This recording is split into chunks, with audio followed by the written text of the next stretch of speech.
What's up, guys? So today we'll be discussing about how to go about planning a easy and a simple plus a fun-filled 5-day trip to Meghalaya, which is a northeastern state in India. So if you're planning a 5-day trip or you have 5 days to spare to visit Meghalaya, this is what your planning should be. Day one, you arrive at Guwahati either by train or by flight. Make sure that you arrive in the first half of the day. And when I say first half of the day, try arriving and reaching Guwahati latest by 10 or 11 in the morning. So this gives you enough time to then make your decision where do you halt on day one. Personally, on day one for a 5-day trip, make your halt at Cherrapunji. Drive from Guwahati straight to Cherrapunji. Stay the night in Cherrapunji. You can visit Mausmai Caves or Naukalika Falls depending on what time you end up reaching Cherrapunji. But either of the two, if not both, will easily be possible. If both of these are not possible, it's okay. Day two, you can go for the double decker trek.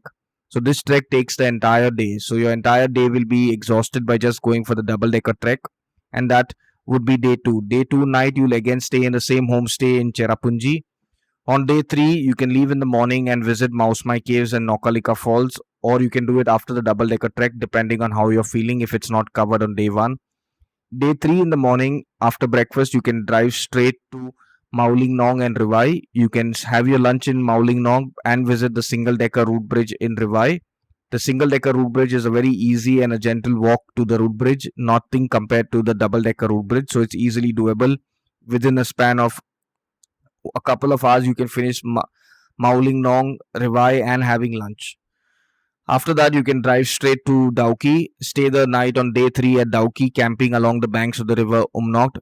Now, this is a very unique experience because you're on the banks of the river with the international border of Bangladesh on one side, and you are camping with a beautiful night sky. You won't get to see shooting stars, but you'll get to see the beautiful moon, which always is present at this place, unless it's a no moon night. But the camping experience is as raw as it can get and as fun as what you want it to be. Now that's day three.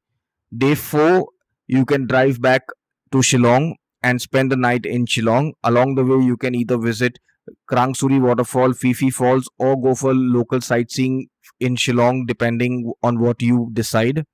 Day five, you get up in the morning, check out from your hotel in Shillong, and you can go for local sightseeing or drive straight back to Guwahati, depending on what time is your return flight or train.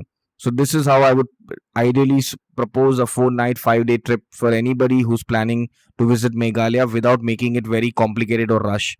And the reason why I would say that stay a night in Shillong on the final night is because when you are traveling from Guwahati to Shillong, keep in mind that it's not just about the 100 kilometers you're driving, it's about the journey that you've made from home. So you're already tired and you're exhausted, and you can't really do justice to what Shillong has to offer. Hence, it is better to, we stay the night in Shillong on the final night. This does is it gives you enough of time to be fresh and to explore and experience Shillong at its fullest.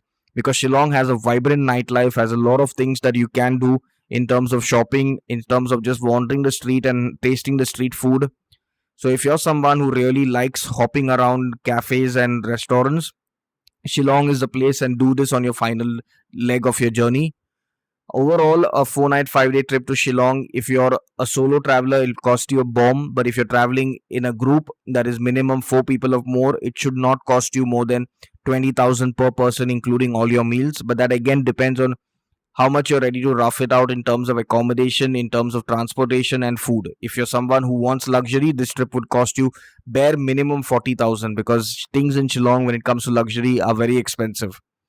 Over and above this, if you have any queries about planning your trip to Shillong in 4 nights, 5 days, you can click on the link in the description, because we've got a complete blueprint with all the details about our trip to Meghalaya in 4 nights, 5 days.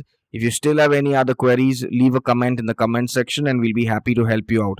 Till our next video, stay safe, stay happy, and stay blessed.